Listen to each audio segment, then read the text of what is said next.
শুভেচ্ছা জানাচ্ছি আমি রাব্বিল হাসান রূপম। আশা করি এতক্ষণে আপনারা বুঝতে পেরেছেন যে আমরা কিভাবে পিএইচপি স্ক্রিপ্ট ব্যবহার করে ইউজারের আপলোড করা ইমেজগুলোকে আমরা কম্প্রেস করে দেন আমরা সেগুলোকে ব্যবহার করতে পারি।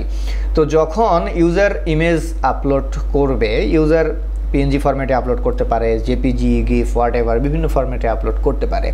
তো আমরা করব কি, ইউজারের আপলোড করা ইমেজগুলোকে আমরা আমাদের স্ক্রিপ্টের মধ্যে প্রসেস করব, কম্প্রেস করে আমরা যে রেজাল্টটা পাবো অর্থাৎ আউটপুটটা পাবো ফাইনালি সেটাকে কিন্তু আমরা আমাদের স্টোরেজে স্টোর করব এবং আমাদের পুরো ওয়েব অ্যাপ্লিকেশন জুড়ে আমরা কম্প্রেস করা ইমেজগুলোকেই ব্যবহার করব। তাতে করে হবে কি, আমাদের ওয়েব অ্যাপ্লিকেশনের পারফরমেন্স অনেক বেড়ে যাবে, অনেক বেড়ে যাবে। এখানে আপনারা দেখতেই পাচ্ছেন যে কি পরিমাণ রেজাল্ট আমরা পেয়েছি। যে রাস্টার ইমেজ জেপিজি ফরম্যাটে 60 কোয়ালিটিতে 120 কিলোবাইট থেকে 40 কিলোবাইট হয়ে গেছে। তার মানে কি বলবো, 3 ভাগের 2 ভাগ কমে গেছে কিন্তু। হ্যাঁ, তারপরে 90%-এ প্রায় 3 ভাগের 2 ভাগ এখানেও কমে গেছে। বাট রাস্টার ইমেজ যখন আমরা 90-তে নিয়ে যাই তখন খুব বেশি কমেনি, তারপরেও কিন্তু 120 কিলোবাইট থেকে 108 কিলোবাইট হয়েছে। তারপরে পিএনজিতে এখানে এসে আমরা একদম চমৎপ্রদ ফলাফল পেয়েছি। 1.27 মেগাবাইট থেকে আমাদের 40 কিলোবাইটে চলে আসছে, আবার 316 কিলোবাইট থেকে মাত্র 16 কিলোবাইটে চলে আসছে। তো ইমেজ কম্প্রেশনের যে বিষয়টা সেটা হচ্ছে সবসময়ই যে সব ধরনের ইমেজই আপনার একদম এক্সিলেন্ট কম্প্রেশন হবে তা কিন্তু না। কিছু কিছু ইমেজ দেখবেন যে মোটামুটি কম্প্রেশন হয়েছে, গুড। কিছু কিছু ইমেজ দেখবেন বেস্ট, কিছু কিছু ইমেজ দেখবেন এক্সিলেন্ট, একদম অনেক বেশি কম্প্রেস হয়ে গেছে। আবার এরকমও হতে পারে যে কিছু কিছু ইমেজে ব্যাড কম্প্রেশনও হতে পারে, যে কম্প্রেস করার পরেও খুব বেশি কমেনি, এরকম হতে পারে। তো ইমেজ কম্প্রেশনের যে বিষয়টি, এই বিষয়টি আমরা যখন আমাদের ওয়েব অ্যাপ্লিকেশনে অ্যাপ্লাই করব, একদম 100টা ইমেজ আপলোড করলে 100টা ইমেজই একদম এক্সেলেন্ট কম্প্রেশন হবে এটা বলাও যাবে না। কিছু কিছু ইমেজ, সেটা ইমেজের কালার বলেন, তারপরে হচ্ছে ইমেজের এনভায়রনমেন্ট বলেন, এগুলো অনুসারে কিছু কিছু ইমেজ এক্সেলেন্ট কম্প্রেশন হবে, কিছু কিছু ইমেজ গুড হবে, বেস্ট হবে, কিছু কিছু ইমেজ ব্যাড কম্প্রেশনও হতে পারে। ওভারঅল যেটা হবে, আমাদের ওয়েব অ্যাপ্লিকেশনে ইমেজগুলোর সাইজ কমে আসবে এবং আমাদের ওয়েব অ্যাপ্লিকেশনের যে পারফরমেন্স, সেই পারফরমেন্স আরও বেশি এনহ্যান্সড হবে যদি আমরা কম্প্রেশন ব্যবহার করি।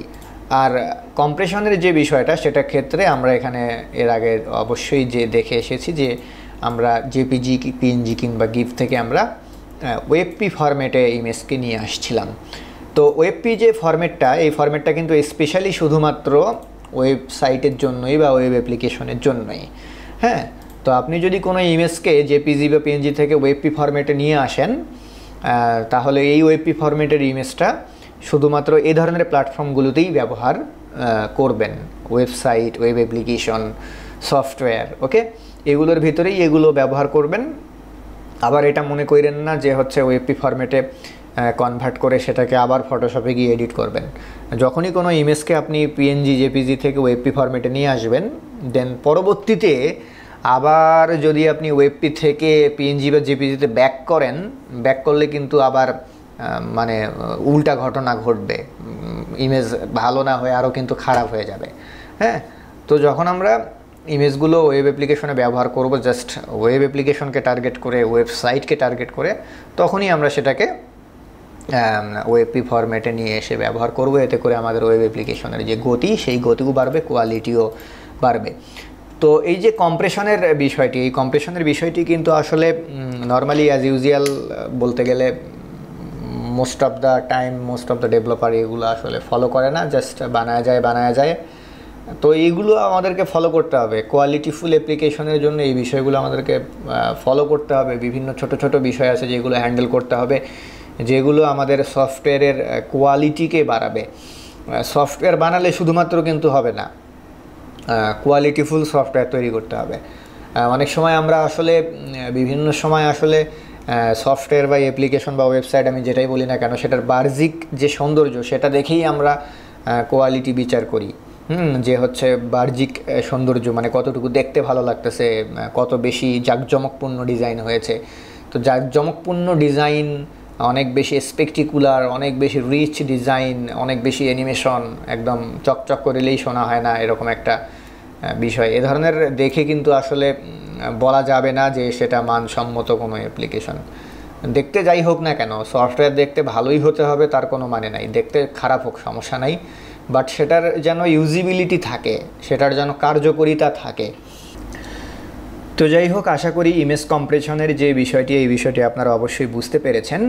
এখন এই যে খুবই ছোট একটা বিষয় এক্সপ্লেন করতে গিয়ে আমি কিন্তু এখানে অনেকগুলো কথা বলে ফেলেছি।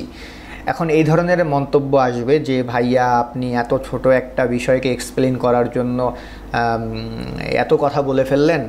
তো এই ধরনের মন্তব্যের যে উত্তর, সেই উত্তরে আমি বলবো যে হচ্ছে হ্যাঁ, এখানে হয়তো বা খুবই ছোট্ট একটা বিষয় আমি কাভার করেছি, বাট এখানে কিন্তু অনেক ইনফরমেশন দেওয়ার চেষ্টা করেছি আমি, যে কথাগুলো আসলে অহেতুক নয়। এগুলো শুনুন, রিয়েলাইজ করুন, অবশ্যই আপনার কাজে লাগবে।